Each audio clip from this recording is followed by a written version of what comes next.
안녕하세요. 오늘도 사연살롱을 찾아주셔서 감사합니다.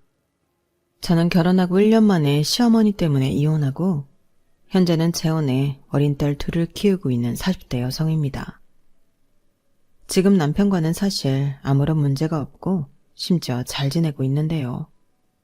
제가 사연으로 소개하려는 사연은 전 남편과 전 시어머니 이야기예요. 벌써 이혼한 지도 8년이 넘어가는데 세상이 좁긴 좁다고 얼마 전 길거리에서 폐지를 줍고 있는 전 시어머니를 만나게 되었어요.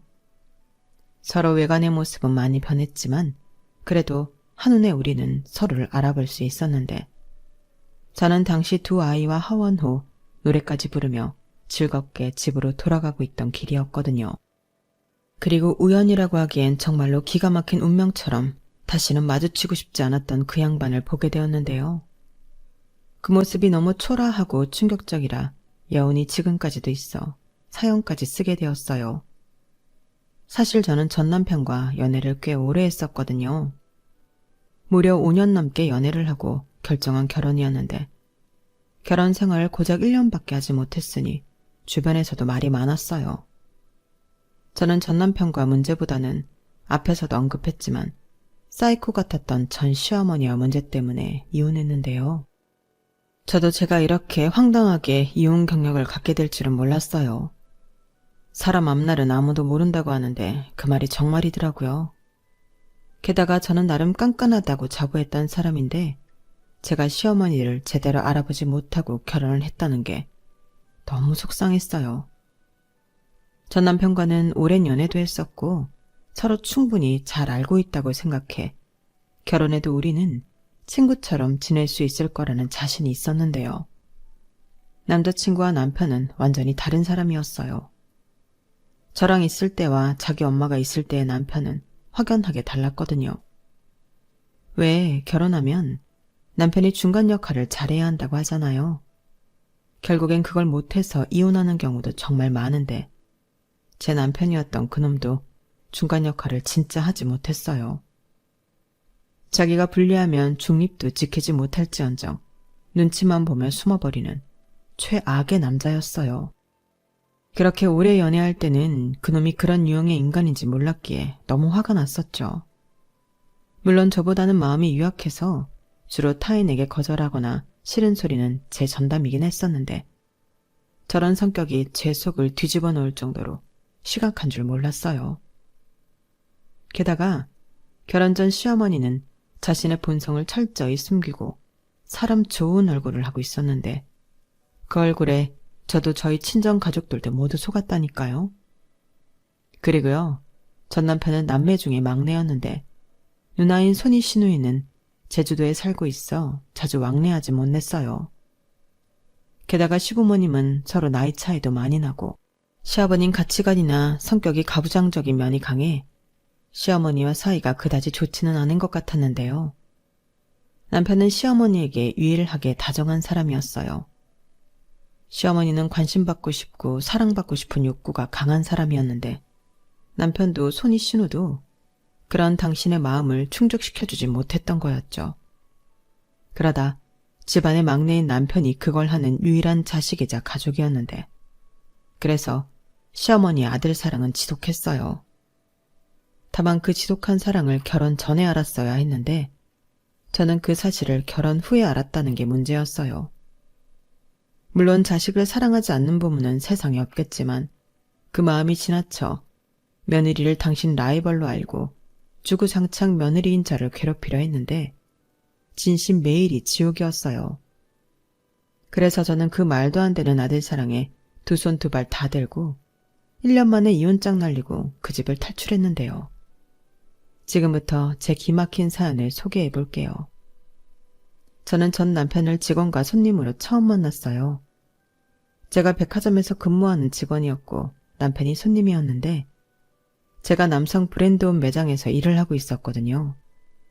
그리고 남편은 영업일을 하고 있어서 옷차림에 신경을 많이 쓰는 사람이었는데 그렇게 손님과 직원으로 만난 저는 늘 그렇듯 친절하게 응대했어요. 그런데 남편은 그런 저의 친절함에 반하게 되었고 그 후 뻔질나게 저를 찾아와 자기 마음을 표현하려고 애를 썼는데 저는 그러다 말 해프닝이라고 생각해 거절했어요. 하지만 남편의 마음은 1년이 넘도록 일편단심이었고 백화점 내 같은 층, 아니 다른 직원들도 다 알 정도로 유별났었는데 결국 제 마음의 문도 열리고 말았죠. 처음에는 가벼운 사람인가? 원래 저렇게 여자를 밝히는 사람인가? 의심을 했었거든요. 하지만 시간이 지나면서 그 사람의 마음이 진심이라는 걸 알게 되었고 만나다 아니다 싶으면 그때라도 바로 이야기하면 그땐 깨끗하게 포기해야겠다고 하는데 그래서인지 남편은 저와 만날 때마다 늘 성심성의껏 모든 데이트 일정과 계획을 세워 저를 감동시켰어요. 그리고 정식으로 만나면서 어느덧 5년이란 시간이 지났는데 저도 남편을 많이 좋아하게 되었죠. 무엇보다 남편은 같이 있으면 마음을 편하게 해주는 묘한 매력이 있었는데 저는 좀 성격이 까탈스럽고 예민한 편이라 그런 남편과 있는 게 신기할 정도로 좋았어요. 집신도 짝이 있다고 저 같은 여자도 남편이란 짝을 만나 안정을 찾게 된 걸까? 자연스럽게 결혼 생각까지 하게 되었는데요. 연애를 오래 하다 보면 서로에 대해 어느 정도 많이 알게 되고 그러면서 양가 형편이 그다지 풍족하지 않다는 걸 이미 알고 있었어요.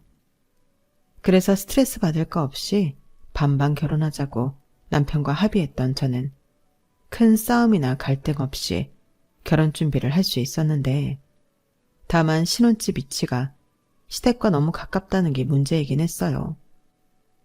그런데 시아버님이 부동산 중개업을 하고 있어 도움을 받은 터라 제가 시댁이랑 가까워서 싫다고 말을 할 수는 없었는데요.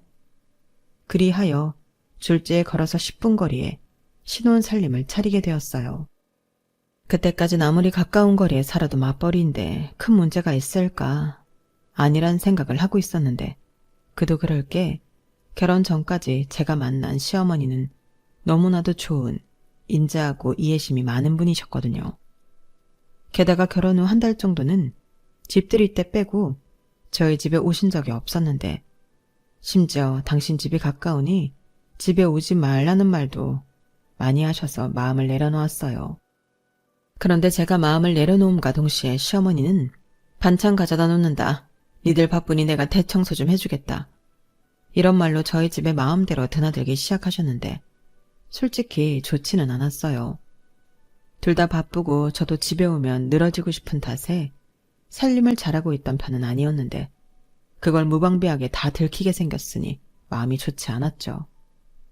그리고 그렇게 퇴근하면 저희 집은 완전히 다른 모습으로 깔끔 그 자체로 변해 있었는데 남편은 좋아했지만 저는 마음이 불편했어요. 그래서 조금이라도 책 잡히고 싶지 않아 청소에 신경을 많이 쓰고 있었는데 역시나 문제는 음식이었어요. 갓 시집 온 여자가 할 줄 아는 게 있으면 얼마나 있나요? 그리고 저나 남편은 입이 짧은 편이라 대충 그때그때 먹고 싶은 것을 배달시키거나 후딱 만들어 먹고 치우면 그만이었는데 시어머니는 저희가 버린 쓰레기통을 뒤지게라도 하시는 듯 늘 불만이 많으셨어요. 예, 지연아. 아무리 바빠도 여자가 이게 뭐니? 남편 밥은 제대로 차려서 먹여야지.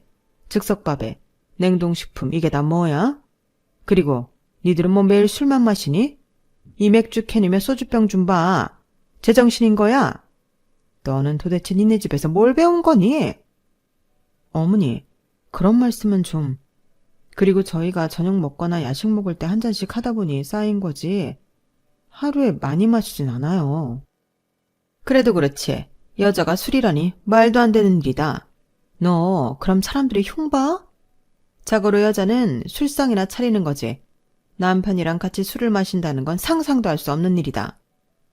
어머니 말도 안 돼요. 요즘이 무슨 조선시대도 아니고 그런 법이 어딨어요. 부부가 사이좋게 한 잔씩 하고 서로 이야기도 나누면 좋죠. 사이도 더 좋아지고. 아유, 지금도 봐라. 너는 시집 온 지 얼마나 됐다고 시어머니가 말을 하는데 따박따박 말대꾸를 하니? 나는 우리 시어머니한테 절대 그러지 않았다. 세상이 변하고 아무리 남녀가 유별한데. 그리고 요즘 세상은 사는 게 힘들어 여자도 돈을 벌어야 하지만 그래도 여자가 가장 우선으로 해야 하는 건 살림이랑 남편 내줘야. 돈 번다고 남자랑 똑같이 하라고 하는 건 못 쓰는 거다. 아무리 그래도 어머니, 저는 그렇게 생각하지 않아요. 어머님도 딸이 있으시면서 왜 자꾸 저한테 건우 씨 하수인처럼 살라고 하세요? 저도 똑같이 벌고 결혼도 반반 했잖아요. 그럼 결혼 생활도 공평해야죠. 저는 반반 결혼의 의미가 평등하게 서로를 존중하며 살자는 뜻이라고 생각해요. 나를 어쩌면 좋니? 좌우간 나는 내 아들 이렇게 대충 먹여 출근시키는 꼴 못 본다. 내가 반찬도 해다 주잖아. 그런데 뭐가 어려워? 아침에 따뜻한 밥이랑 국만 끓이면 되는데. 요즘 젊은 애들은 이게 문제야. 얼마나 편한 세상인데 이렇게 불만만 많아서는. 평등? 남녀가 어떻게 평등하니? 그건 애당초 말도 안 되는 소리야. 항상 남자가 먼저다. 저는 정말 시어머니의 저런 말을 듣고 놀라서 아무 말도 하지 못했어요. 내가 지금 무슨 말을 듣고 있는 건가? 어안이 벙벙했는데요. 저는 시어머니가 그러던지 말던지 절대 스스로 낮춰 남편만을 위하며 살 생각이 없었어요. 그리고 아무래도 시어머니와 제가 가지고 있는 가치관이 다르니 많이 부딪힐 것 같아 걱정이 많아지는 순간이었는데, 그때도 어느 정도 싸우다 보면 시어머니가 제 풀에 지쳐 포기하실 줄 알았어요. 아, 쟤는 내가 아무리 말을 해도 소용이 없구나. 에휴, 저런 며느리 얻은 것도 내 팔자지. 그렇다고 하나 있는 아들 이혼시킬 순 없으니 내가 포기해야겠다. 이럴 줄 알았거든요. 하지만 제가 너무 시어머니를 쉽게 생각했던 것인지 제가 생각한 그런 일은 일어나지 않았어요. 오히려 그 집념과 고집만 심해져서는 저한테 뭐라고 하셨는데 그렇게 친정 탓을 하시더라고요. 주로 너는 니네 부모한테 뭘 배운 거냐? 가정교육을 받긴 한 거냐? 이런 갑질 발언이셨는데, 저는 고등학교 졸업 후 지방에서 서울로 올라와 취업을 한 터라 친정도 멀어 시어머니가 그러실 때마다 더 서러운 기분만 들었어요. 누구보다 저를 사랑하고 또 응원해 주시는 분들인데 시어머니한테 그런 식으로 취급되는 게 그분들의 자식으로 참을 수 없을 정도로 화가 났어요. 그러니 시어머니에 대한 감정은 나날이 나빠질 수밖에 없었어요. 남편은 자기 엄마라 그런지 제가 왜 스트레스 받는지 이해를 하지 못했어요. 그래서 시어머니가 한번 왔다 가시면 부부싸움으로 이어지는 날도 있었는데, 상황이 이렇다 보니 저는 그냥 시어머니가 저희 집에 오지 않으셨으면 좋겠다는 생각밖에 들지 않더라고요. 하지만 시아버님의 중개로 얻게 된 신혼집 비밀번호는 시어머니도 알고 있는 번호였는데 저는 남편에게 비밀번호를 바꾸자고 했어요. 그러자 남편은 아니 그렇게까지 해야 해? 비밀번호 바뀐 거 알면 우리 엄마 속상하잖아. 우리 엄마는 우리한테 잘해주고 싶어서 그런 거야.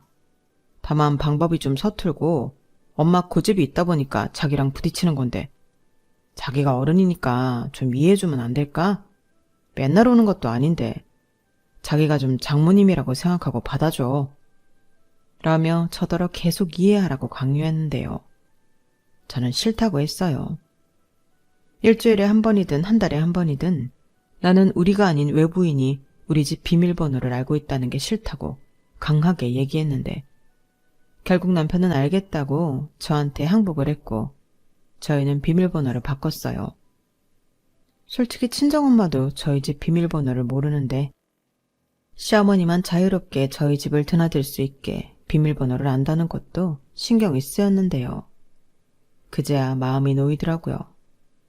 그런데 그런 평화도 잠시, 시어머니가 저희 집에 오셔서는 비밀번호가 바뀐 걸 아시고는 완전 뒤집어지셨고 시아버님까지 왜 쓸데없이 비밀번호를 바꿔서 시어머니 심기를 건드리냐며 지금 당장 튀어와서 문을 열어주라고 하셨어요. 아버님, 그건 안 되는 말씀이세요. 저도 지금 근무 중이고 비밀번호는 그 집에 살고 있는 사람만 알고 있는 게 맞는 거죠. 뭐야? 너는 시어머니가 남이야? 하여간 나는 긴 말하고 싶지 않다. 지금 네 시어머니 뒤로 넘어가게 생겼어. 막말로 네 시어머니가 네 집에 간다고 뭐 대단히 큰일이라도 난다니? 빨리 튀어와! 콜 아파 죽겠네 아주. 죄송합니다. 일하는 중이라 갈 수도 없고 그러고 싶지도 않아서요. 저는 말은 그렇게 해도 속은 달달달 떨고 있었어요. 아무리 제가 할 말 다 하는 강큰 며느리라고 해도 시부모님 뜻을 거스르는 건 어려운 일이었는데 핸드폰 너머 시아버님이 얼마나 화가 났는지 고스란히 다 느껴질 정도였어요. 그리고 시아버님은 제가 말이 통하지 않으니 남편에게 전화를 하신 모양이었는데 저는 분명 남편에게 무슨 일이 있어도 비밀번호를 알려주지 않기로 신신당부하며 다짐까지 받았지만 심지가 약하고 워낙에 마음이 유약한 남편은 자기 아버지가 무섭고 자기 엄마의 등살에 어쩔 수 없었다며 저희 집 비밀번호를 알려줬다고 저에게 이실직고했어요. 당연히 그 말에 저도 뒤집어졌죠. 뭐? 우리 집 비밀번호 알려드렸다고? 미쳤어? 나랑 약속했잖아. 그래. 근데 엄마가 울고불고하고 아빠는 화를 내는데 나더러 어쩌라고. 나도 진짜 어쩔 수 없었어. 당장 튀어오라고 하는데 그럴 수 있는 상황도 아니고 그냥 비밀번호만 알려드리면 끝날 일인데 일을 어렵게 만들 필요가 없잖아. 지금 일을 어렵게 만들지 않으려고 비밀번호를 알려드렸다는 거야? 오히려 지금 자기가 일을 더 크게 만들었지. 자기 원래 이런 사람이었니? 그럼 뭐 하러 나랑 결혼했어? 그냥 어머니 아들만 하지?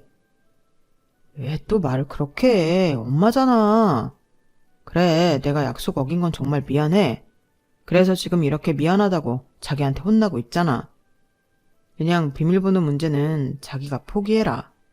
대신 내가 엄마한테 좋게 말해서 너무 자주는 오지 마시라고 할게. 우리도 불편하다고.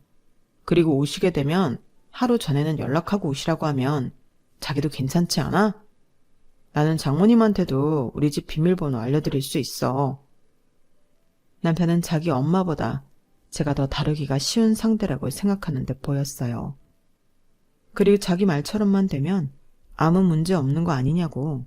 서로 한 발자씩 양보하자고 하는데 이게 지금 서로 양보하는 상황이 맞는 건지 저는 그저 불쾌한 마음뿐이었어요. 게다가 남편은 자기를 믿어달라고 했지만 저는 시어머니가 당신 아들 말을 잘 들을 것 같지도 않았는데요. 그러나 그런 저의 예감은 적중하고 말았죠. 그러자 남편은 아무 말도 못하고 자기 엄마 눈치 보랴 제 눈치 보랴 바빴는데 그때부터는 시어머니도 시어머니지만 가운데서 아무 도움도 되지 않는 남편이 더 짜증나고 원망스러웠어요.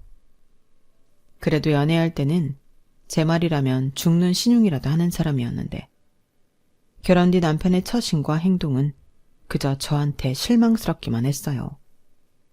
거기에 시아버님도 저를 못된 며느리로 인식하시는 건지 젊은 사람이 부모 마음도 몰라준다며 저를 예의도 없는 사람 취급하셨는데 제가 왜 억울하게 욕을 먹고 살아야 하나.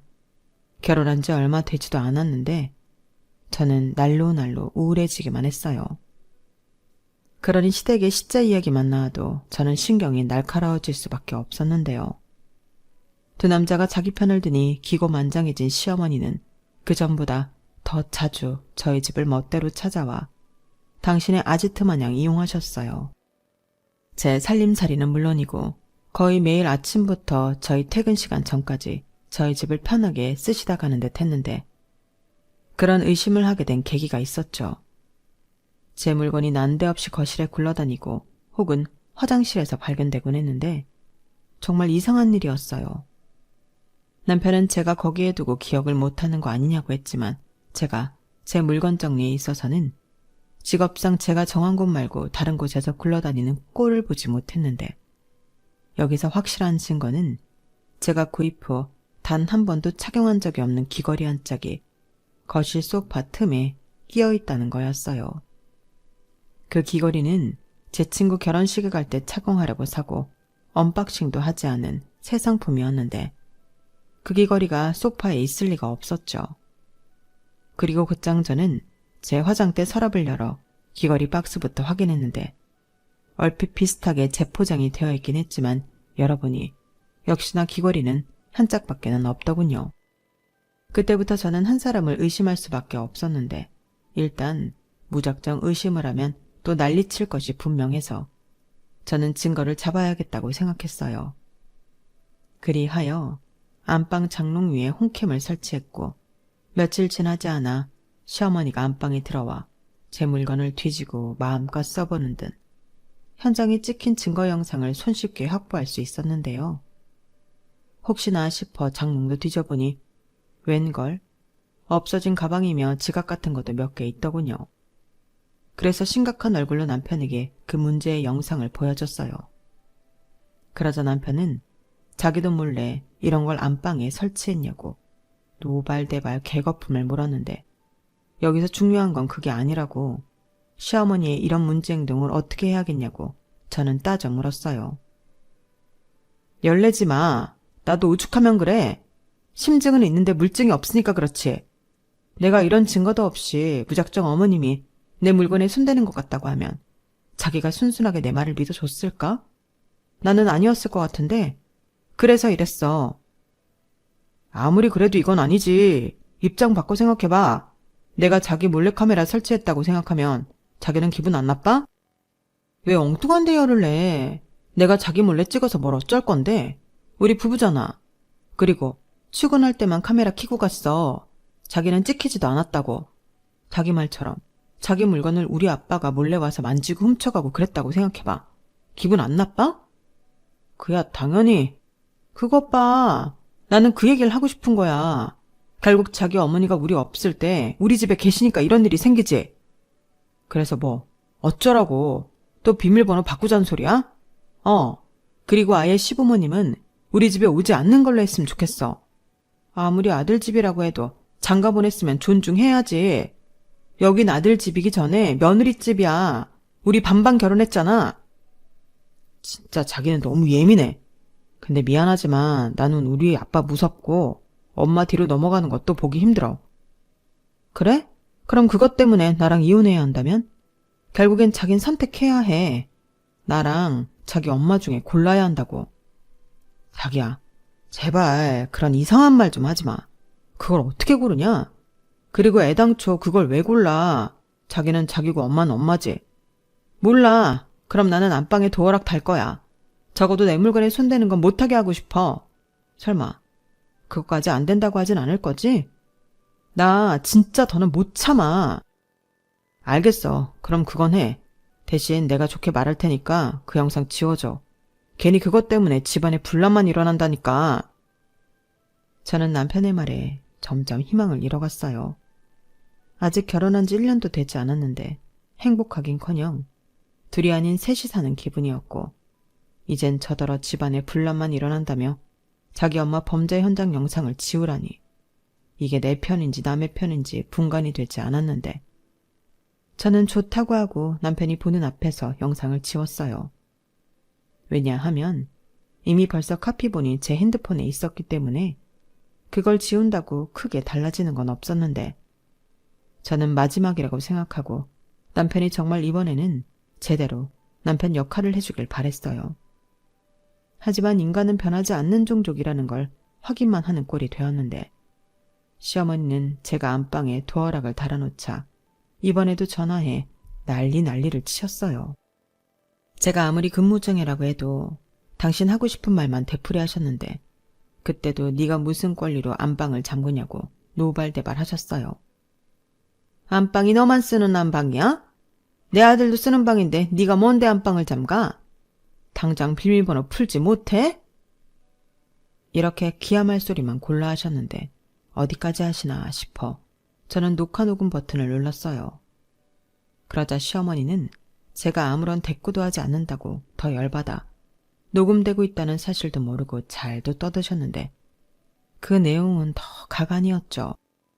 네가 아무리 맞벌이 한다고 뻐기고 다녀도 네가 내 아들 돈 안 쓴다고 할 수 있어? 내가 뭐라고 하냐? 남편 내조에 성심성의껏 하라고 하잖아. 그리고 애도 그래. 너는 도대체 애는 언제 낳을 거니? 저는 하다하다 기가 막혀서 헛웃음이 나왔어요. 이젠 하다하다 임신 이야기까지 하는 건가. 어이가 없었는데 그 뒤 말이 더 환장할 소리더라고요. 네가 시집와서 시문보랑 남편한테 잘해봐라. 그럼 조상님이 너한테 복을 주지. 그래야 아들도 낳을 수 있는 건데 너는 어떻게 된 애가 한결같이 이기적일 수가 있니? 그럼 뭐하러 결혼했어? 혼자 살지. 여기까지 듣는데 진심 혼자 살고 싶었어요. 내가 왜 결혼을 해서 이런 취급과 이딴 소리를 듣고 있나. 이 정도 더러운 꼴 봤으면 이혼하지 않으면 더 이상한 거 아닌가 하는 생각이 들었는데요. 그래서 중대한 결심을 했어요. 이참에 다 까고 끝장을 보자 마음을 먹었죠. 그리하여 남편과 시댁에 가기로 했고 저는 시부모님 앞에 안방에서 찍어놓은 홈캠 영상을 재생시켰는데 거기엔 시어머니가 제 옷방과 제 가방, 거기에 화장품 액세서리까지 죄다 꺼내서 입어보고 바르고 두르고 하는 영상이 전부 다 찍혀 있었어요. 그러자 시어머니가 깜짝 놀라 어쩔 줄 몰라 했는데 남편은 이걸 어떻게 갖고 있냐고 자기 앞에서 지운 영상은 뭐냐고 저를 다그쳤어요. 그러자 시아버님도 얼굴이 금방이라도 터질 것처럼 새빨개졌는데 곧장 시어머니에게 애들 집에 가서 뭐 하는 짓이냐고 천둥같이 버럭 소리를 지르셨어요. 그러자 시어머니는 쩔쩔매며 그냥 호기심에 제가 예쁜 걸 많이 갖고 있으니까 그랬지. 당신이 뭐 나 그런 거 한번 사줘본 적 있어? 라고 하셨는데 그러면서 눈물이 그렁그렁 하셔서는 저를 원망하듯 쳐다보셨어요. 아니, 저는 피해자인데 왜 저를 그렇게 보시는 걸까요? 심지어 그 전에 도둑 맞은 가방과 지갑은 그 영상에 있지도 않아 이참에 그 집에서 뒤져서 돌려받을 심상이었는데 남편 말대로 그 영상으로 인해 그 집구석은 난리가 났어요. 급기야 자기 분을 못 참은 시아버님이 밥상을 엎고 리모컨을 던지는 등 공포 분위기를 만들었는데 건장한 남자인 남편도 어쩔 줄 몰라 하더라고요. 하지만 이내 며느리 앞이라는 게 신경이 쓰이셨는지 시아버님은 으이구 하며 신경질적으로 자리에서 일어나 집을 나가셨고 저는 시어머니와 남편에게 원망의 대상이 되어야 했는데 그런 건 상관없었어요. 이미 끝장을 볼 마음으로 시댁에 왔고 일도 벌인 거라 그런 건 하나도 무섭거나 두렵지 않았죠. 시어머니는 무서웠던 당신 남편이 집 밖으로 나가자 갑자기 저에게 달려들었는데 그러면서도 입은 살았는지 계속 궤변을 늘어놓았죠. 이래서 집안에 여자가 잘 들어와야 하는 건데 너 때문에 우리 집 바람 잘 날이 없다. 내가 내 아들 쓰는 안방에 왜 들어가면 안 되는 건데 네가 산 그 물건들도 결국엔 내 아들 돈으로 산 거잖아. 그럼 나도 그거 좀 써봐도 되는 거 아니니? 어디서 건방지게 몰래카메라를 설치해서 사람 엿을 먹여? 아주 살림하는 꼬라지를 보고 본데 없이 자랐다는 건 알고 있었지만 이 정도로 엉망인 줄은 몰랐다. 나는 아무리 시어머니한테 감시랑 구박을 당해도 너처럼 굴지 않았어. 이렇게 말씀하셨는데 시어머니의 주장은 한마디로 자기도 그러고 시집살이 하고 살았으니 너도 똑같이 당해야 한다는 거였어요. 자기는 찍소리 하지도 못하고 참고 살았는데 저는 참지도 않고 오히려 이렇게 자기를 엿먹여 곤란하게 만든다고 자기만 억울하다 했는데 저는 그런 시어머니의 말에 동요하지 않고 제 할 말을 뚝 부러지게 했죠. 어머니, 이것들 산 영수증 저한테 다 있는데 이거 전부 제 돈으로 산 거예요. 어머니, 이거 범죄예요. 제가 이 영상 가지고 경찰서 가서 어머니 신고하면 어머니 어떡하시려고 그러세요? 저 긴 말하고 싶지 않고요.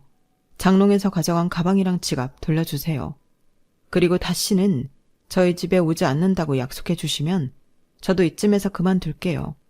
영상도 지우고요. 시어머니는 제 말에 콧방귀를 뀌었어요. 이젠 며느리가 시어머니를 도둑 취급한다며 그것도 증거 영상이 있냐고 제가 자기를 모함한다고 몰고 갔는데 남편은 그 와중에도 아무 말도 하지 못했어요. 양쪽에 말리는 척을 하긴 했는데 저한테 그만하라고 눈치는 계속 주더라고요. 그래서 어쩌면 더 밀어붙여야겠다는 생각이 들었는데 저는 그때 이혼 얘기를 처음 꺼냈어요. 어머니, 지금 저한테 약속해 주시지 않으면 저는 이혼할 생각이거든요. 아들 이혼시키는 게 더 낫겠다 싶으시면 끝까지 버티세요. 다만 저는 이 영상 증거로 낼 건데 그건 괜찮으시죠? 제가 이렇게 말하자 이혼 소리에 남편이 많이 놀라 저를 쳐다봤는데 저는 남편에게도 스스럼 없이 말했죠. 왜 놀래? 설마 이렇게 말도 안 되는 결혼 생활을 내가 계속할 줄 알았어? 아니, 자기가 일을 크게 만들잖아. 별일도 아닌데. 별일이 아니야? 그럼 이참에 내가 우리 아빠 우리 집에 몰래 와서 내내 계시라고 이야기해볼까? 자기한테 잔소리하고 자기 물건 막 만지고 여기 내 딸 집이라고 버텨보라고 해볼게. 그래야 내가 얼마나 짜증나고 여태 참았는지 알 거 아니야. 이건 엄연한 사생활 침해라고. 사생활 침해? 너 웃긴다. 내 아들 집인데 사생활이 어딨어? 그래서 말씀드리잖아요. 더는 이렇게 못 산다고요. 저는 기회를 드렸어요. 싫으시면 저희 그냥 이혼할 테니까 어머니 아들 다시 데려가세요. 평생 그렇게 끼고 사시지 뭐하러 장가를 보내셨어요? 손주 욕심에 장가 보내셨나요? 그만해. 알겠어. 엄마, 그냥 이제 엄마가 우리 집에 안 온다고 한마디만 해. 그럼 영상도 지운다고 하고 지연이도 넘어간다고 하잖아. 뭐, 야 이놈아? 너 지금 내 앞에서 네 마누라 편드는 거야? 네가 어떻게 나한테 그래? 엄마가 괜히 그래? 너 대접받고 편하게 살라고 그러는 거지? 그래서 내가 지금 편해? 아니잖아. 엄마가 이러면 이럴수록 나는 더 힘들다고. 어머니는 믿었던 당신 아들의 말에 억장이 무너진다는 듯 털썩 주저앉아 닭똥 같은 눈물을 뚝뚝 흘렸어요. 자기는 여태 다정한 아들 하나 바라보고 살았는데 이젠 그 아들도 며느리가 뺏어가고 없다며 서럽게 울기 시작하셨는데 그 모습이 측은해 보이는 게 아니라 저는 오히려 섬뜩해 보이더라고요. 이런 집구석 아들인 줄 알았으면 고이 거기에 두지 결혼해서 빼오지 않았을 텐데 진심 후회가 되었고 저는 이젠 이 꼴도 더는 보기 싫다고 반반 결혼했으니 가져온 대로 다시 나눠 갖자고 헤어지자고 했는데 남편은 뭘 잘했다고 자기는 이혼할 수 없다며 버티더라고요. 그래서 그럼 어쩔 수 없으니 이 영상 가지고 이혼 소송하겠다고 선전포고하고 집으로 갔는데요. 집에 가자마자 비밀번호부터 바꿨어요. 저보다 늦게 집에 도착한 남편은 비밀번호가 바뀐 걸 알고 화를 내며 당장 문을 열라고 소리를 질렀는데 저는 이혼하면 네가 싫다고 해도 내가 가지고 온 것 갖고 나갈 거라고 했죠. 그러자 남편은 더 약이 올랐는지 현관문을 냅다 발로 걷어차고 난동을 부렸고 옆집 신고로 저 역시 집 문을 열 수밖에 없었는데 저희 신혼집 아파트가 전세이긴 했지만 계약자가 공동명의라 제가 문을 잠그고 일방적으로 남편을 내쫓을 수는 없다고 경찰이 설명해줬어요. 그래서 더럽고 치사하지만 그 인간이랑 한 집에 있을 수는 없어 제가 제 짐을 싸서 호텔로 갔는데요. 마음 같아서는 친정에 가고 싶었지만 이혼 소송을 하려면 당분간은 서울에 있어야 했죠. 그리하여 그때부터는 백화점에 휴직서를 내고 속전속결 이혼 소송을 진행하려 발빠르게 움직였는데 제가 가지고 있는 영상과 녹음이 있으니 일단 이혼 청구는 할 수 있다고 하셨어요. 하지만 소송의 특성상 아무리 혼인기간이 짧고 아이가 없다고 해도 이혼 판결까지 아주 빨리는 어렵다고 하더군요. 그래서 한원 수 없이 단기로 지낼 집도 구했어요. 물론 휴직계를 냈기에 소장을 발송한 뒤에는 친정에 가서 이혼 소송을 하게 되었다는 걸 알려드렸는데 친정 부모님 표정은 좋지 않았어요. 이혼이라는 게 부모님 입장에서는 충격이었던 것 같았죠. 제가 왜 이혼까지 하게 되었는지 그 이유를 알고부터는 무슨 그런 정신병자 여편네가 있냐고 저더러 왜 참고 살았냐고 도리어 저한테 화를 내시더라고요. 그 모습에 죄송하기도 하고 이만하면 나도 많이 참고 결정한 거라는 생각도 들었어요. 저는 재판 중 문제를 해결하려 나름 열심히 노력한 점을 많이 어필했어요.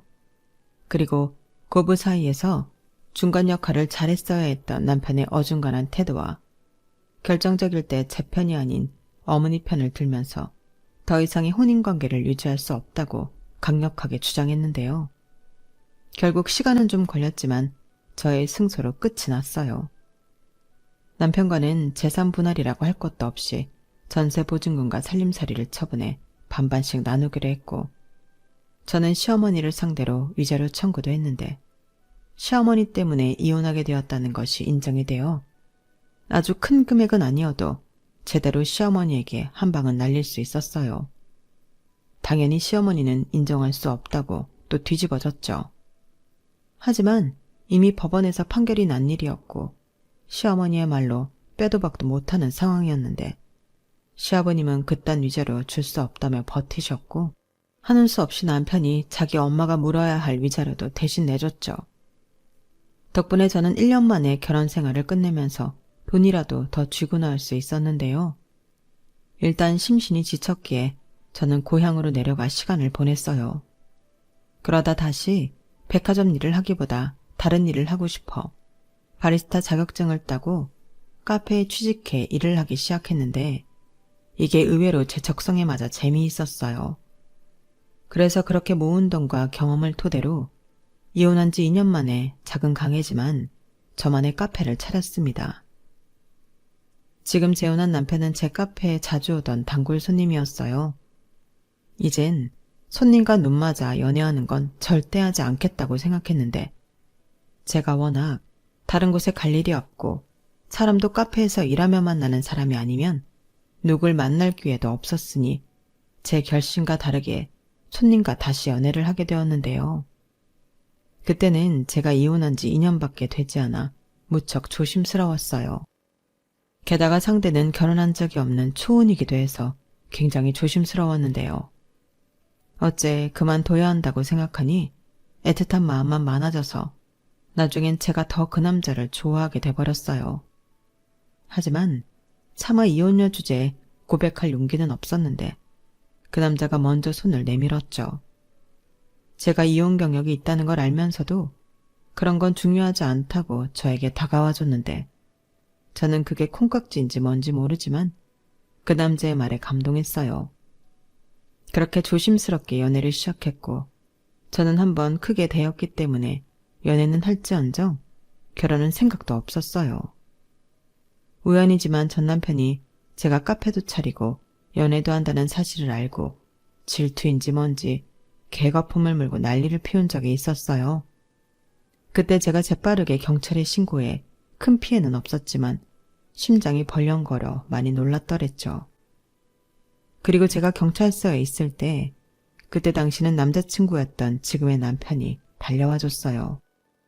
그 사람한테는 그 사건이 저와 결혼을 해야겠다 결심하게 된 사건이라고 하더라고요. 물론 제 마음이 변하기까지 시간이 또 걸렸는데 결국 진짜 인연은 어쩔 수 없는 건지 저는 남편과 재혼했답니다. 사랑스러운 천사가 저희에게 먼저 찾아왔거든요. 아마 저희 큰딸이 아니었다면 저는 재혼을 결심하기까지 시간이 더 많이 걸렸을 것 같았는데 그래서 남편은 지금도 큰딸이 자기한테는 은인과도 같은 존재라고 더 많이 애착을 가지고 있어요. 그러니 둘째는 자연스럽게 엄마인 제 몫이 되었는데 저는 둘째가 막내라 그런지 그렇게 귀엽더라고요. 그리하여 어쩌다 보니 자연스럽게 저희 네 가족은 두루두루 사이가 참 좋은데 가끔 카페 쉬는 날 외출해서 남편과 아이들이 신나게 놀고 있는 모습을 볼 때면 아, 나 지금 너무 행복하다 라는 생각이 절로 드는 거 있죠. 요즘은 또 이런 진짜 인연을 만나려고 그 소란스런 시간을 보냈나? 그런 생각도 많이 드는데 얼마 전 마주치게 된 그 사건은 저에게 참 많은 여운을 남겨줬어요. 허리도 많이 굽고 얼굴엔 주름과 검버섯이 많이 끼어 있었지만 저는 그 사람이 전 시어머니라는 걸 단번에 알았거든요. 그리고 이젠 남이 된 시어머니도 저를 알아보는 듯 그 자리에 멈춰 섰는데 서로 아무 말도 하지 않았지만 굉장히 많은 감정이 교차하더라고요. 그리고 이내 전 시어머니가 제 딸들을 보며 묘한 서글픈 표정을 짓기도 했는데 그런 데는 나름 이유가 있더군요. 결국 그 지독한 아들 사랑 때문에 시어머니는 아들한테 버림을 받은 모양이었어요. 그리고 당신 남편인 시아버님한테도 황혼 이혼을 당한 듯 했는데요. 시아버님은 그 연세에도 외도를 할 수 있는 기력은 있었나 봅니다. 그리하여 그 여자가 더 좋다고 아들한테만 집착하는 조강지처를 무참히 버렸다는 소문이 그 동네에 있었는데 저도 궁금해서 한번 알아봤었거든요. 이게 알아본다고 알아질까 싶긴 했는데 그 동네 가니까 의외로 너무 쉽게 그 집구석 사정을 알 수 있었어요. 게다가 저처럼 재혼을 했던 전 남편은 그때도 시어머니의 병적인 짐착 때문에 두 번째 부인한테도 이혼을 당했고 그제야 자기 엄마가 문제가 있다는 걸 인지한 전 남편은 자기 엄마를 원망하며 버렸다고 하는데 그렇게 졸지의 시어머니는 외톨이가 된 거였어요. 일을 얼마나 많이 했는지 못 본 사이에 예전에 비해 많이 망가져 있었는데 다 자업자득인 것을 탓할 곳은 없겠죠. 그러게 왜 아들 장가 보내놓고 그 미련을 버리지 못해 자기 팔자를 벼랑 끝으로 몰았는지 저는 지금도 저와 저희 딸들을 보며 슬퍼 보였던 전 시어머니의 그 눈빛을 잊을 수가 없습니다. 과연 그때 전 시어머니는 어떤 생각을 하고 있었을까요? 혹 이제는 저한테 당신이 큰 잘못을 했다는 걸 인정하고 계실까요? 지금은 다 부질없는 일이지만 당신이 잘못한 일에 대해 많이 괴로웠었길 바라고 또 충분히 그런 시간을 보냈다면 남은 인생은 조금이라도 삶이 편안해지길 바라는 마음입니다. 저도 제 감정이 이렇게 변할 줄은 몰랐는데 그 쪼그라든 모습을 보니 이젠 미워하고 원망하고 싶진 않더라고요. 충분히 벌받고 아팠을 거잖아요. 그리고 이젠 저도 아이들을 키우는 엄마로서 저런 잘못된 모성이 아닌 아이들을 잘 키워 건강하게 독립시켜야겠다는 다짐을 해보며 제 사연을 마치도록 하겠습니다. 어찌 보면 전 시어머니 때문에 이혼해 지금의 남편을 만났으니 이젠 미워하기보다 그때 이혼하길 잘했다고 생각을 바꿔보려고요. 그만큼 저는 지금의 남편을 너무 사랑하거든요. 그러니 제가 앞으로 호호 할머니가 되어도 지금 마음 그대로 남편과 행복할 수 있도록 많은 응원 부탁드리며 지금까지 제 사연 함께 해주셔서 대단히 고맙습니다. 여러분들도 좋은 인연과 함께하는 행복한 날 되세요. 감사합니다. 여러분, 사연 댓글에 응원과 현명한 조언 부탁드려요. 좋아요와 구독은 저에게 큰 힘이 됩니다. 오늘도 좋은 일 가득하세요.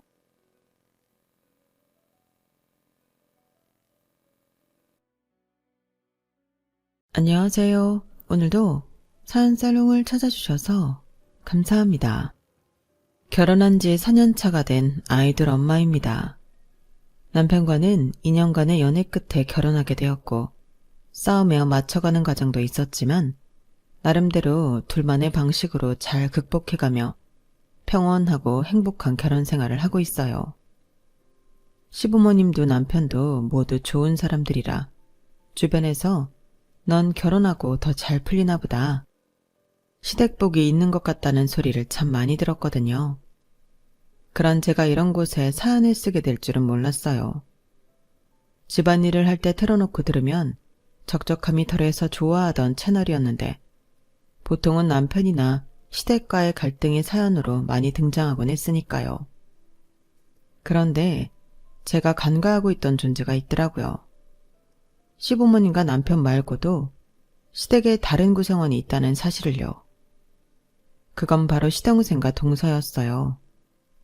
사실 시동생이랑은 그렇게 큰 교류는 없었어요. 연애할 때 남편이 소개해주겠다며 두어 번 같이 밥을 먹은 게 전부였죠. 짧은 만남이었으니 그새 나쁜 인상을 주기도 쉽지 않기는 하지만 시동생은 차분하고 순해 보였어요. 남편은 늘 그런 시동생을 은근히 답답해했고요. 처음 만났을 때 시동생에게 7년이나 사귄 여자친구가 있다고 전해 들었어요. 그때 저희는 연애 1년이 넘어가던 때였고 결혼을 전제로 만남을 이어가기로 했던 때였어요. 그래서인지 그렇게 오래 사귀고 있다고 하니 직감적으로 저와 가족이 될 거란 걸 알았고 이왕이면 결혼 전에 친해지면 좋을 것 같다는 생각이 들었죠. 다음에는 서방님 여자친구랑 같이 만날까? 어차피 둘도 결혼할 것 같지 않아? 그랬더니 남편이 눈에 띄게 정색을 하더군요. 무슨 소리야. 안 그러는 게 좋을걸?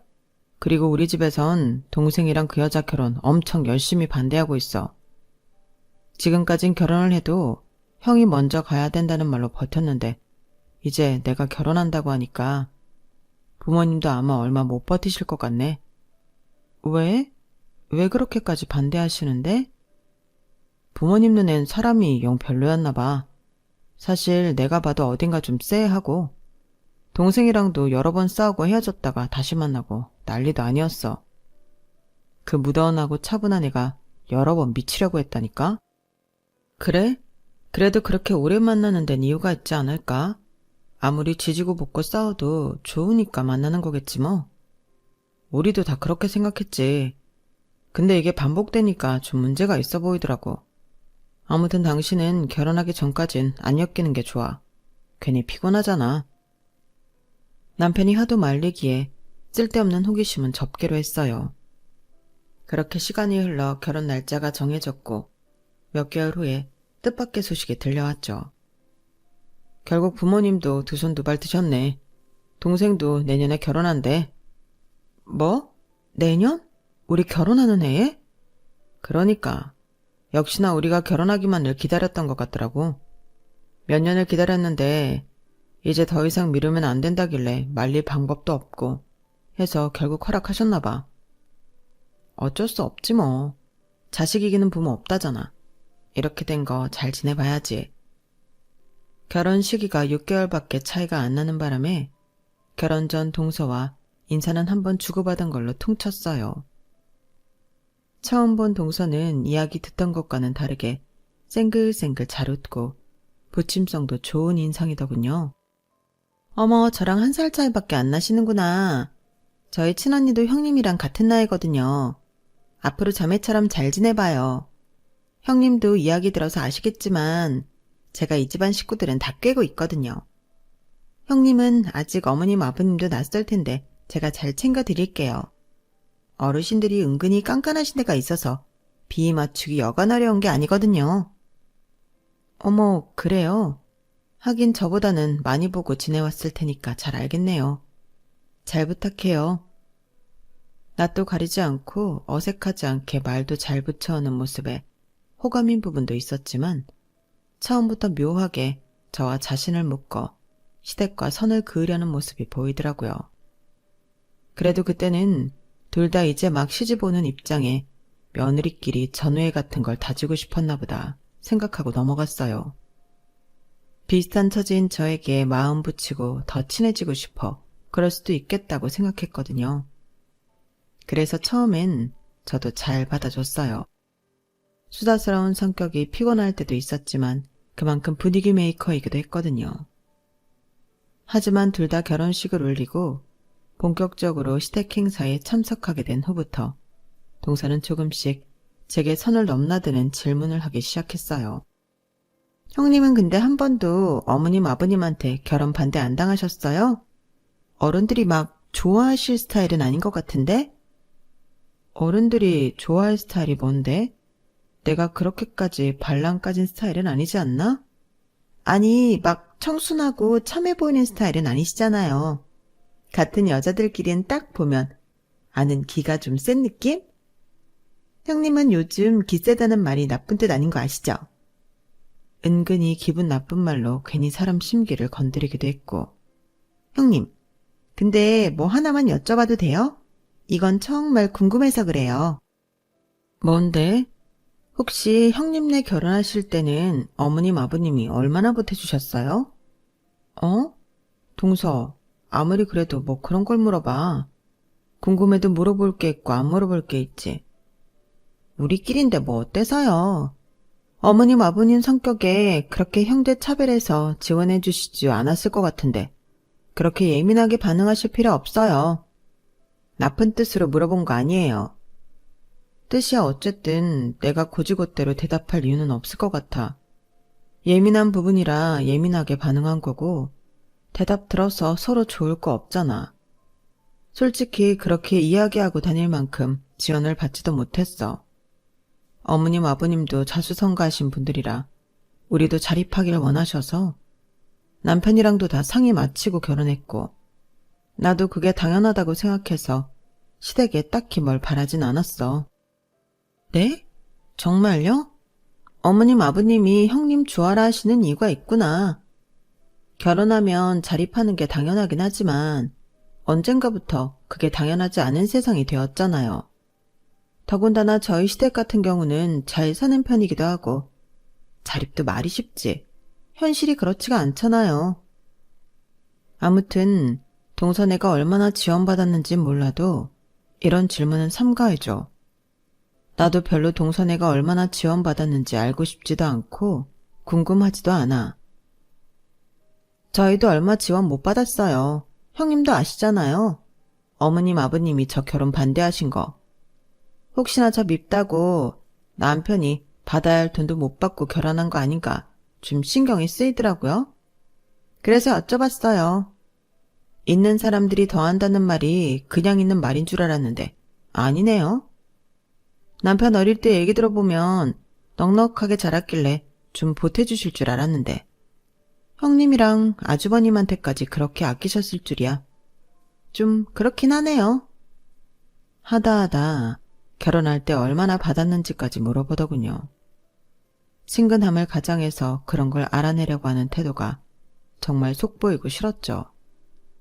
그렇다고 대놓고 싸워서 집안 분위기 망칠 정도는 아니니 그냥 너무 가깝게 지내지 말아야겠다 정도로 생각하고 있었어요.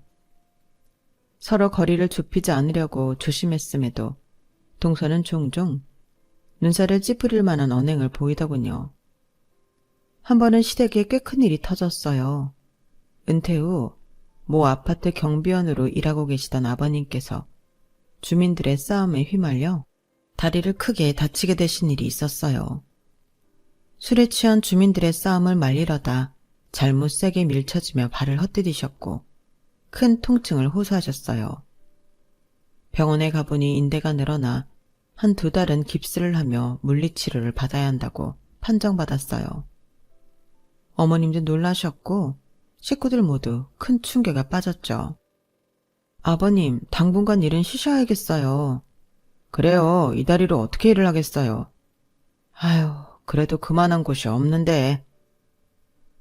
이제 일 욕심 좀 그만 내려놓으세요.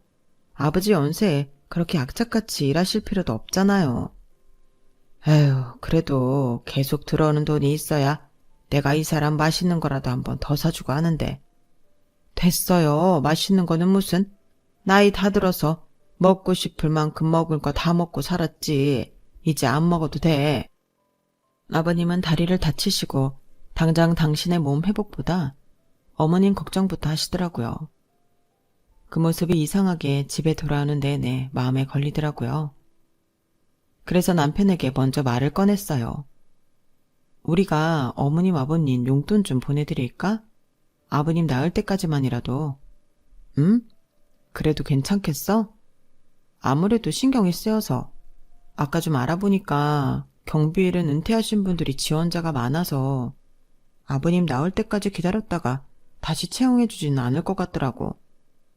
아버님도 그 걱정을 하시는 것 같아서. 어머님 아버님이 경제적으로 여유가 있으신 거랑 별개로 들어오던 돈이 있다가 안 들어오는 건 또 다른 문제잖아. 그럼 나야 좋지. 안 그래도 나도 엄마 아버지 표정 보니까 마음이 안 좋던 참이거든. 너무 부담되지 않는 선에서 용돈 보내드리자. 그렇게 남편과 저는 합의하에 아버님이 다리를 회복하시고 다시 일을 구하실 때까지 매달 30만 원씩 시부모님께 용돈을 챙겨드리기로 했어요. 그렇게 된 지 2달이 좀 넘었을 때였어요.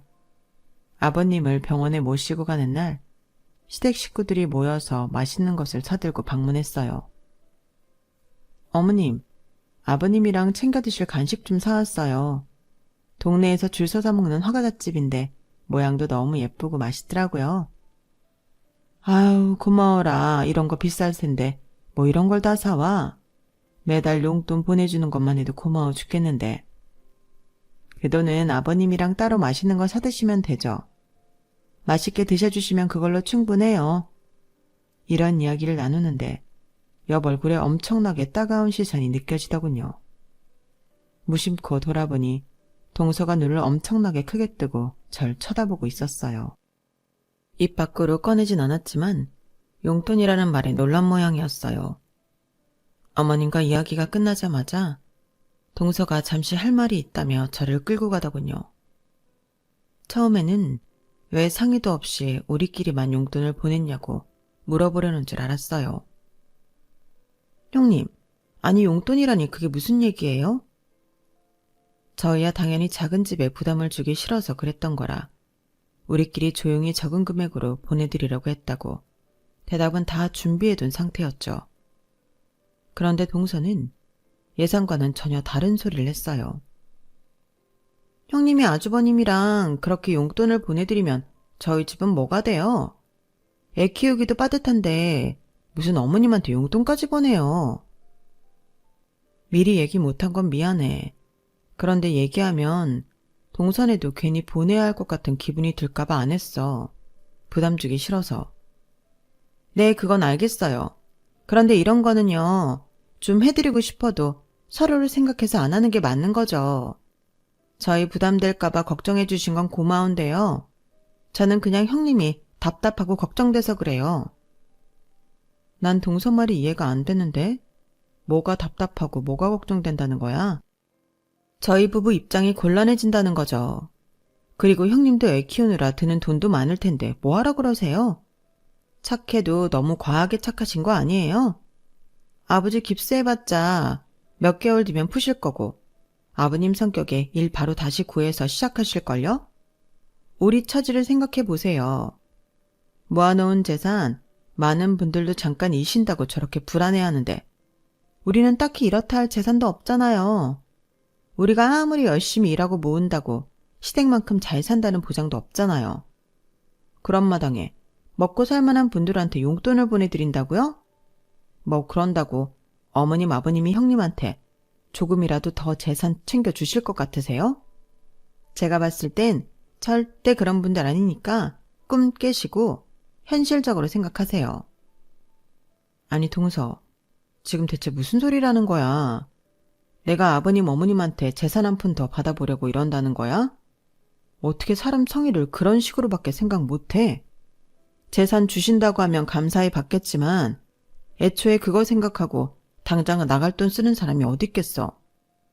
난 그냥 아버님 다치고 일 못 나가게 되시니까 어머님 맛있는 거 한 번 더 사줘야 하는데 하고 마음 안 좋아하시던 모습 생각나서 맛있는 거 마음껏 드시라고 용돈 드리는 것 뿐이야.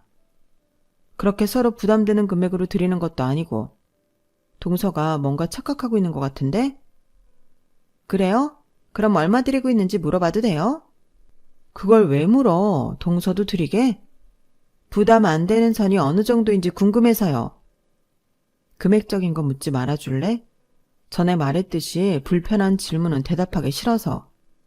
네, 그런 것도 말씀 안 해주시면서 재산 때문에 잘해드리는 거 아니라는 말을 어떻게 믿으라는 건지 모르겠네요. 참나, 동서, 왜 아무것도 아닌 걸로 이렇게 사람 속을 뒤집어? 그렇게 우리가 재산 더 받을까봐 걱정이 되면 동서도 시부모님 좀 챙겨. 같이 잘해드리면 아무 걱정 없잖아.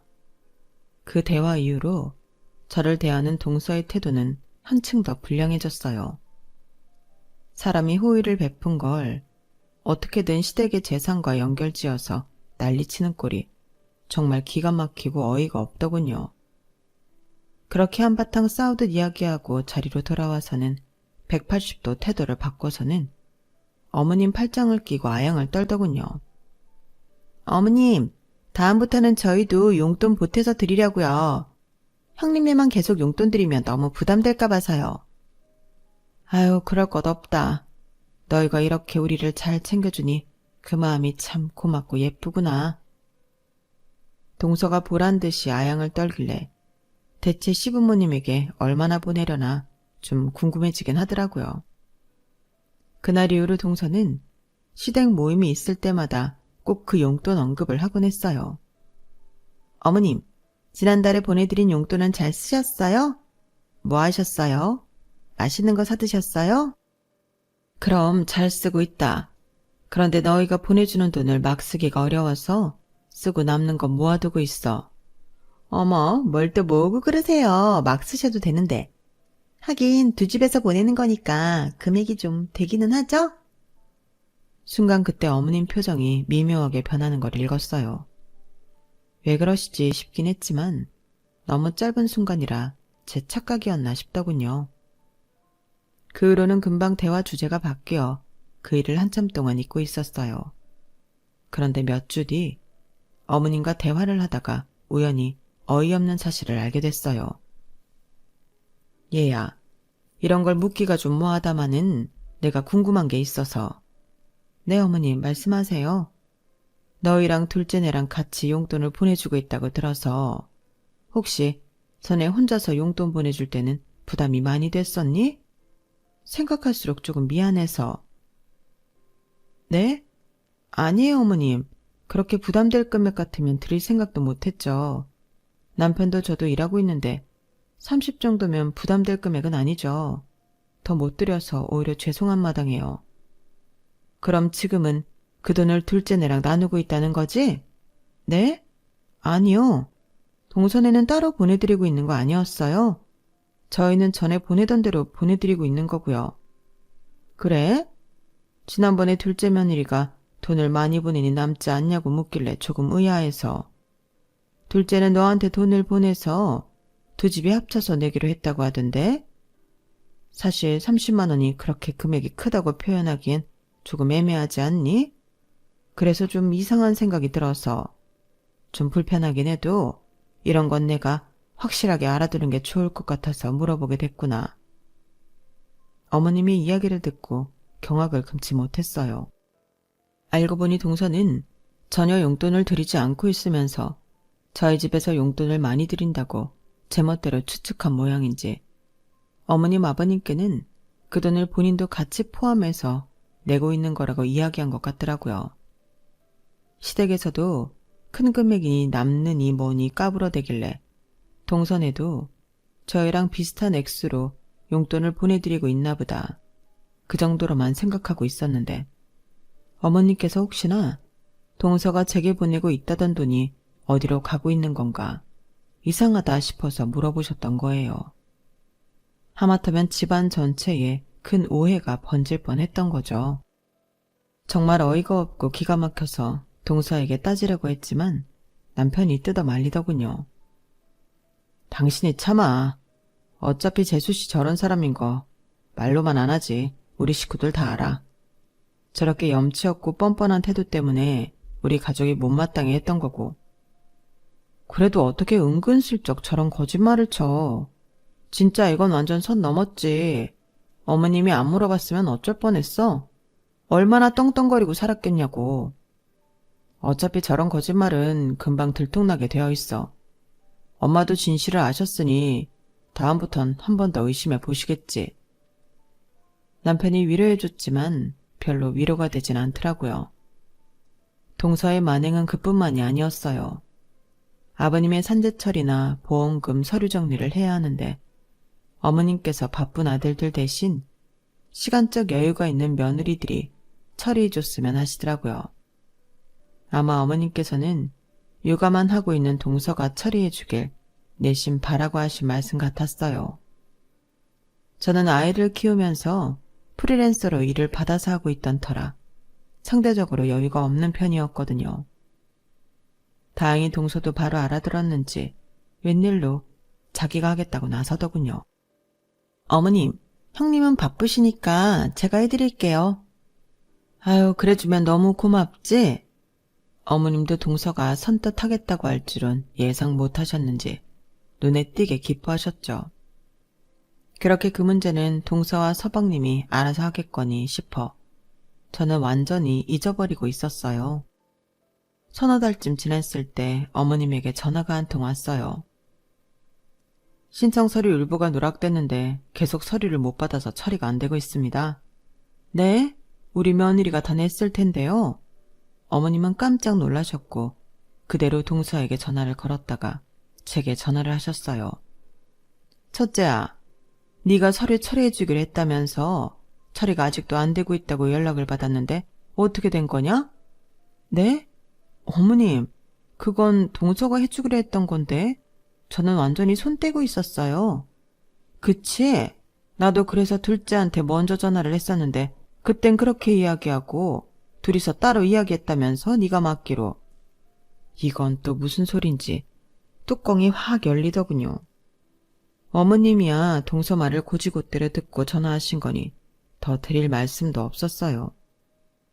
어머님, 동서가 뭔가 또 착각했나 보네요. 그때 이후로 둘 사이에서 전화 한 통 오간 적 없어요. 제가 전화해서 잘 이야기해 볼게요. 그대로 동서에게 전화를 하는데 몇 통을 해도 안 받더군요. 결국은 퇴근한 남편에게 부탁해서 서방님한테 전화를 건 후 전화를 바꿔달라고 한 후에야 동서와 겨우 통화를 할 수 있었어요. 동서, 이게 또 무슨 소리야? 서류 처리를 내가 하기로 했다고 말씀드렸다면서 무슨 그런 거짓말을 쳐. 아니 형님 정말 죄송한데 저도 까먹었어요. 형님도 육아하니까 아시잖아요. 애 낳고 나면 더 깜빡깜빡 하는 거요. 그게 지금 변명이 된다고 생각해? 그래 사람이 깜빡할 수도 있어. 그럼 어머니한테 솔직하게 말씀드리고 얼른 처리해 드리는 게 순서 아니야? 저도 해보려고 했는데 잘 모르겠더라고요. 그래서 말인데 이렇게 된 거 형님이 해주시면 안 돼요? 내가 하는 건 다른 문제고 난 지금 동서가 어머님한테 내 탓으로 거짓말 친 걸 따지고 있는 거잖아. 내 말이 이해가 안 돼? 그래요. 형님 핑계 좀 됐어요. 근데요. 그럼 제가 제 잘못이라고 말하면 뭐가 해결돼요? 안 그래도 시부모님이 저 미워하는데 여기서 더 미워하라고요? 언니는 평소에 사이가 좋으시니까 이 정도 실수는 했다고 해도 귀엽게 봐주실 거 아니에요. 저도 여기서 더 미운 털 박히기 싫어요. 그래서 형님 좀 팔았어요. 윗어른이 돼서 그 정도는 이해해 줄 수 있는 거 아니에요? 사람이 어쩜 이렇게 뻔뻔할 수 있는지 말문이 턱 막히더군요. 여기서 더 말해봤자 내 입만 아프지 도저히 말이 통할 것 같지 않은 논리였어요. 어쨌든 다음부터는 거짓말 치지 마. 아무리 동서가 미움받기 싫었다고 해도 그건 변명이 안 돼. 가족끼리 오해 살 수 있는 문제 만드는 거 아니야. 이번 일은 어머님한테 잘 말씀드릴 테니까 이번엔 정말 책임감 가지고 동서가 처리해. 동서는 그렇게 좋게 끝내려는 와중에도 대답이 없더라고요. 설마 이대로 안 하겠어 싶은 마음에 애써 모른 척하고 있었어요. 그런데 나중에 남편에게 듣기로는 결국 서방님이 짬을 내서 다 처리를 했다고 하더라고요. 참 서방님도 고생이 많겠다 싶었죠. 그쯤 되니 동서에 대해서는 어느 정도 포기를 하게 되더라고요. 여기서 더 실망할 것도 없다고 생각하던 중에 놀랍게도 더 실망할 일이 생겼어요. 아유, 조금 있으면 큰형님 팔순인데 다리가 아직도 이래서 갈 수 있으려나 모르겠네. 아버님께서는 연세 차이가 나는 큰형님이 계셨어요. 큰아버님 팔순잔치에 시부모님이 참석하기로 했는데 아버님이 다리를 다치시는 바람에 대중교통을 타고 이동하기가 애매해진 상황이었죠. 택시 타고 가면 되지 뭐. 거기까지 택시 타고 가기에는 비용이. 시부모님께서 다리 때문에 곤란해하는 모습을 보니 도와드리고 싶은 생각이 들더라고요. 아버님, 큰아버님 댁에 가시기로 한 날짜가 언제세요? 제가 모셔다 드릴게요. 뭐? 아유, 안 그래도 된다. 너도 바쁜데. 게다가 이런 모임에 며느리 데리고 왔다고 하면 다들 보고 싶어 할 텐데. 요즘은 며느리들한테 그러면 안 된다고들 배워서 일부러 어른들끼리만 모이기로 한 건데 불편하게 안 와도 된다. 그래도 이렇게 불편하신데 어떻게 다니시려고요? 저희 집에서는 그렇게 먼 거리도 아니니까 모셔다 드릴게요. 그런 대화를 나누는데 동서가 내내 좌불안석이더군요. 왜 저러나 싶어 쳐다봤다가 눈이 마주쳤는데 갑자기 동서가 나서더군요. 그럼 제가 할게요. 형님 바쁘신데 지난번에 제가 착각한 것도 있고 죄송해서 제가 모셔다 드릴게요. 괜찮아 동서, 내가 하면 돼. 신경 쓰지 마. 그래, 가족끼리 착각할 수도 있지. 그 일은 마음에 담아두지 마라. 그렇게 이야기하고 끝나는 줄 알았지만 동서가 저를 구석으로 끌고 가더군요. 형님, 이건 제가 할게요. 솔직히 제 입장이 좀 그렇잖아요. 한번 기회를 주세요. 그렇게까지 말하니 이걸 끝까지 제가 하겠다고 우기기도 뭐해서 그냥 그러라고 했어요. 어머님께 동서가 픽업하기로 했다고 말씀드리니 뭔가 못마땅해하는 눈치셨지만 거기서 뭔가를 더 어떻게 하긴 애매하셨는지 알겠다고만 하시더라고요. 그런데 그날 정말 황당한 일이 일어났어요. 느긋하게 일어나 아이 식사를 준비하고 있었는데 갑자기 동서한테 전화가 오더라고요. 형님, 정말 죄송한데 지금 집이세요? 왜? 저 지금 어머님 아버님 모시고 큰 아버님 댁에 가고 있는데요. 아이가 갑자기 아프다고 해서 돌아가 봐야 할 것 같아서요.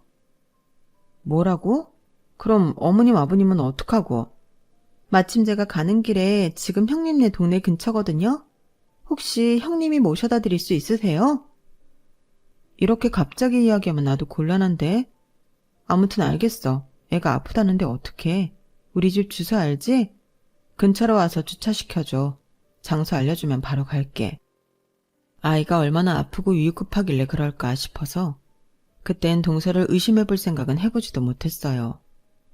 아이는 옆집 친한 동갑내기 아이 엄마에게 잠깐 부탁했어요. 동서가 차를 주차하자마자 급하게 내렸고 제가 바통 터치를 받아서 어머님 아버님을 모셔다 드렸죠. 결혼 이후로는 뵌 적 없던 큰아버님 팔순잔치라 며느리가 여기까지 왔다고 하는데 어른들께서는 저를 보고 싶어 하셨어요. 저도 딱히 뺄 생각은 없어서 다 같이 즐겁게 시간을 보내다가 왔어요. 다들 다정하게 대해주셨고 오랜만에 뵙는 거라 반갑더라고요. 그렇게 어머님 아버님을 다시 집까지 모셔다 드렸어요. 네 덕에 정말 편하게 시간 보내다 왔구나. 정말 고맙다.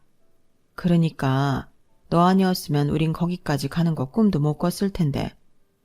너무 갑작스러운 일정에 정신이 없긴 했지만 어머님 아버님께서 좋아하시는 모습을 보니 뿌듯하더라고요. 그렇게 얼마나 시간이 지났을까요? 시댁 식구들이 모여있는 가족 단톡방에서 다음 시댁 모임 장소를 정하다가 갑자기 우리 동네 이야기가 나왔어요. 형님, 저 얼마 전에 형님의 동네에 새로 생긴 카페 놀러 갔다 왔는데 엄청 좋더라고요. 대형 카페라 가족들이 오래 편하게 머물기 좋을 것 같고요. 그러면서 그 카페에서 찍은 사진들을 막 보내주는데 한 사진에서 눈이 멈췄어요. 필름 카메라로 찍은 사진 한쪽 구석에 날짜가 박혀있더라고요. 큰아버님 팔순 잔칫날이었어요. 그걸 깨닫고 사진을 다시 보니 잠깐 봤던 거지만 사진 속 동서의 옷이 그날 입은 연한 핑크 블라우스랑 같은 옷이더라고요. 어이가 없고 기가 막혔지만 차마 어머님 아버님이 다 보고 계신 곳에 말을 할 수가 없어서 그대로 지나갔어요. 진짜 동서는 상종 못할 인간이다. 어떻게 이럴 수가 있어? 역시 어른들 눈이 많네. 엄마 아빠가 그렇게 반대하신 이유가 있었어. 그럴 거면 처음부터 당신이 가게 냅두지. 자기 이미지는 챙기고 싶고 막상 우리 부모님 위해서 희생하고 싶지는 않고. 대체 뭐 하는 짓이야 저게? 그러니까 나한테 결혼하자마자 시댁에서 얻어갈 거 없으니 잘할 필요 없다고 하더니 어머님 아버님이 나한테 재산 조금이라도 더 줄까봐 불안한가. 내가 조금만 시부모님한테 잘해드리려고 하면 엄청나게 경계한다니까? 진짜 피곤하게 산다. 우린 최대한 엮이지 말자. 남편과 그렇게 욕이라도 실컷 하고 나니 속이 조금 시원해지는 듯 했어요. 그러던 어느 날 정말 시댁에 큰 위기가 닥쳤어요. 여보, 우리 엄마가 뭐라고? 어머님께서 장을 보러 다녀오시는 길에 교통사고가 나신 거예요. 사고가 꽤 크게 난 건지 어머님께서는 의식을 잃으셨고 바로 큰 병원에 입원하셨어요. 사고 충격으로 뇌출혈이 있었고 수술로 급성 출혈은 막았지만 의식 장애가 생긴 상태라고 하더군요. 가족들 모두 큰 충격에 빠졌고 두 집에서 돌아가면서 간병을 하기로 했어요. 남편들과는 이야기를 다 끝낸 상태인데 동서가 또 슬쩍 와서 그러더군요. 형님, 저희 또 너무 그렇게 열심히 하지 말아요. 저희 살기도 빠듯한데 너무 힘들잖아요. 언제 깨어나실지도 모르고. 어차피 아버님이 여기 지키실 거잖아요. 아버님도 다리 회복한 지 얼마 안 되셨는데 불편하게 어떻게 계속 여기서 계셔. 집에 계시라고 하고 우리가 자주 들여다봐야지. 동서, 아무리 그래도 이런 중요한 문제에서까지 그러면 어떡해? 같이 하기로 한 거 책임을 가지고 해야지. TV 보면 식물인간 되고 혼수 상태인 가족 포기 못해서 온 가족이 골로 가던데. 혹시나 우리도 재수 없으면 그렇게 될까봐 그래요. 혹시나 그런 상황 오면 살 사람은 살아야죠. 그리고 솔직히 간병이 얼마나 길어질지도 모르는데 너무 처음부터 정성 들이면 금방 지치잖아요. 전 저희 생각도 해야 된다는 뜻이었으니까 너무 오해는 마세요. 오해 말라던 말과는 달리 동선에는 자주 간병을 빠졌어요. 가끔 서방님이 와서 들여다보긴 했지만 동서는 각양각색으로 아이 핑계를 대면서 오지 않았죠. 아니, 재수씨 해도 너무한 거 아니야? 할 건 해야지. 나도 말을 해봤는데 도통 듣질 않아. 미안해 형. 됐다. 그런 아내 만난 것도 네 복이지. 우리가 그렇게 말렸는데. 적어도 너라도 엄마한테 최선을 다해. 간병은 워낙 예민한 문제다 보니 동서의 무책임한 태도는 결국 형제들 간의 싸움으로까지 번졌어요. 우리가 이해하자. 서방님도 얼마나 답답하시겠어. 어머님 쓰러지셔서 제일 마음 아픈 사람 중 하나일 텐데 아내가 저러고 있으니 너무 닥달하지 마. 솔직히 처음에는 저도 희망적이었어요. 수술은 잘 되었다고 해서 2, 3주 정도 열심히 간병하다 보면 어머님께서 깨어나겠지 싶었거든요. 하지만 어머님은 한 달이 훌쩍 넘어가도록 깨어날 기색이 안 보이셨어요. 아버님은 저희에게 티는 내지 않으려고 하셨지만 눈물을 훔치는 모습을 자주 보이기 시작하셨고 가족 전체가 우울한 분위기에 빠졌죠. 그런 와중에도 동서는 온통 재산 생각뿐이었어요. 형님, 어머님 돌아가시면 일단 모든 재산이 아버님한테 가는 거죠. 그럼 우리가 아버님 잘 구슬려서 어느 정도는 받는 게 낫지 않을까요? 동서는 무슨 어머님 깨어나실 수도 있는데 그런 소리래. 아니, 현실적으로 생각하는 거죠. 언제까지 희망만 갖고 살 수는 없잖아요. 최악의 상황도 대비해야죠. 간병도 그렇게 다 빠지고 게을리하면서 벌써부터 어머님 재산 어떻게 받아낼까만 궁리하는 거야? 그것도 어머님 앞에서. 아무리 의식이 없다고 해도 그렇지 나중에라도 알게 되시면 정말 기가 차시겠다. 더 이상은 못 들어주겠어서 일침을 가하니 아차 싶었는지 그제서야 입을 꾹 다물더군요. 그건 어머님이 깨어나셨을 때나 얘기고요. 가만 보면 형님은 참 답답하세요. 사회생활도 해본 분이 왜 이렇게 순수하신지. 벌써 한 달이 넘었는데 안 깨어나시는 거 보면 몰라요? 갑자기 어머님이 기적처럼 깨어나실 것 같아요? 드라마를 너무 많이 보셨다니까. 그럼 형님은 그렇게 가만히 계시다가 아무것도 받지 마세요. 아버님은 저 혼자 구슬려 볼 테니까. 나중에 재산 저희한테 다 뺏기고 억울해하지나 마세요. 기회가 있을 때 잡으셔야죠. 시부모님한테 잘해드릴 필요 없다고 제가 몇 번을 말해요. 그래서 그랬어? 어머님 아버님 나한테 던져두고 우리 동네에서 한가하게 커피나 마신 거 내가 모를 줄 알았니? 바보처럼 자기 무덤 파는 게 누군데. 머리가 나쁘면 가만히나 있어. 그날 얘기를 하니 깜짝 놀랐는지 살짝 당황하는 얼굴이 볼만하더군요. 하지만 역시나 동서는 동서답게 금방 표정을 다시 뻔뻔하게 굳혔어요. 그래서요? 어차피 형님은 효도하는 거 되게 좋아하시잖아요. 그날 즐거우셨다면서요. 서로 즐거우면 된 거 아닌가?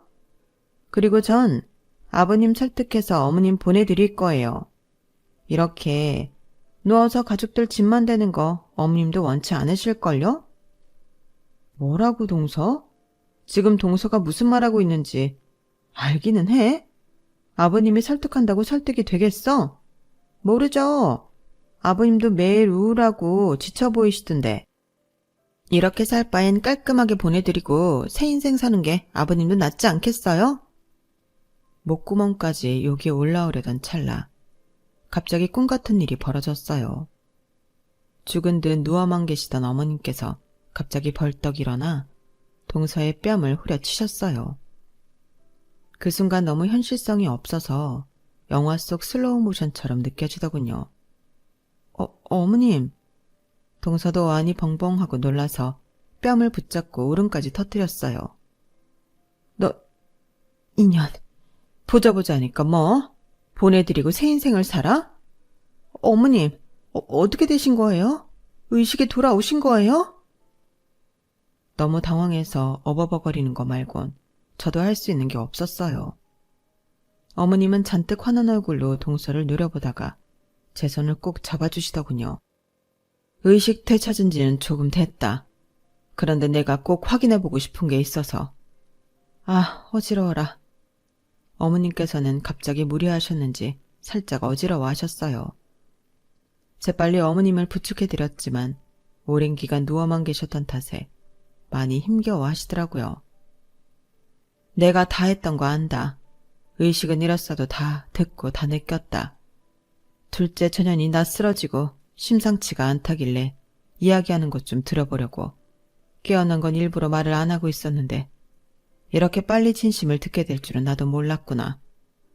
그동안 참 이상한 일이 많았는데 그래서 그런 거였다니 참. 어머님 아니에요. 오해세요. 저는 그런 뜻이 아니라. 시끄러워. 네 목소리는 이제 듣기도 싫다. 마음에 영 안 들었어도 가족이 되었으니 예쁘게 봐줘야지. 노력 참 많이 했었는데 결국 돌아온 게 이 모양 이 꼴이라니. 그놈의 재산이 뭐라고. 내 평생 재산 가지고 너한테 시달릴 걸 생각하니 너무 끔찍해서 재산은 첫째네로 다 물려줄 생각이다. 네? 뭐라고요, 어머님? 어머님, 그렇게 안 하셔도 되세요. 아니다. 내가 이렇게 쓰러져 보니 알겠다. 내가 어떻게 해야 하는지. 이제 나이가 있다 보니 또 어떻게 될지도 모르는데 나중에 우리가 잘못됐을 때 너희 형제들끼리 싸움만 되고 싶지 않다. 살아있을 때 확실히 정리를 해야지. 그때는 순전히 어머님께서 감정적인 상태라 하시는 말씀인 줄로만 알았고 동서도 마찬가지로 생각한 것 같았어요. 하지만 어머님은 정말로 몸이 회복되시는 대로 절차를 진행하셨어요. 그 사실을 알게 된 동서가 이성을 잃고 어머님 아버님께 대드는 사건까지 일어났고 그쯤 되니 서방님께서도 눈이 돌아가서는 동서에게 이혼을 선언하더라고요. 도저히 너랑은 못 살겠다. 엄마 아빠 말을 들었어야 했는데 너처럼 뻔뻔하고 억척스러운 여자랑은 이제 더 이상 못 살아. 동서는 결국 이혼을 당했고 아이를 키울 능력조차 없어 아이까지 뺏겼어요. 지금은 완전히 연락이 두절되어 어떻게 살고 있는지 소식조차 모르겠네요. 얼떨결에 그렇게 재산까지 물려받게 되었지만 그렇다고 어머님 아버님을 향한 제 마음과 태도는 변하지 않았어요. 재산 같은 건 처음부터 바라고 해드린 것도 아니었고 그저 어머님이 깨어나신 것만으로도 힘들었던 시간들이 보상받는 기분이었거든요. 어머님께서 깨어나셔서 제 손을 잡아주셨을 때 그동안 묵은 억울함이 모두 씻겨져 내려갔어요. 아무도 모르는 줄 알았던 제 마음을 딱 알아주셨다는 사실 하나만으로도 마음이 충만해지는 느낌이었어요. 누군가는 너무 손해보고 살지 말라 하지만 그때 깨달았어요. 저만의 방식으로 주변 사람들을 진심으로 대한다면 당장은 조금 손해일지라도 진심은 언젠가 돌아온다는 것을요. 동서는 그 단순한 진리도 깨닫지 못하고 오늘도 누군가에게 손해보지 않기 위해 멍청한 실수를 하고 있겠지만요. 부모님 모시고 잘 살아보겠습니다. 제 이야기 들어주셔서 감사합니다. 여러분들도 가족과 행복하시고 꽃길 걸으세요. 여러분, 사연 댓글에 응원과 현명한 조언 부탁드려요. 좋아요와 구독은 저에게 큰 힘이 됩니다. 오늘도 좋은 일 가득하세요.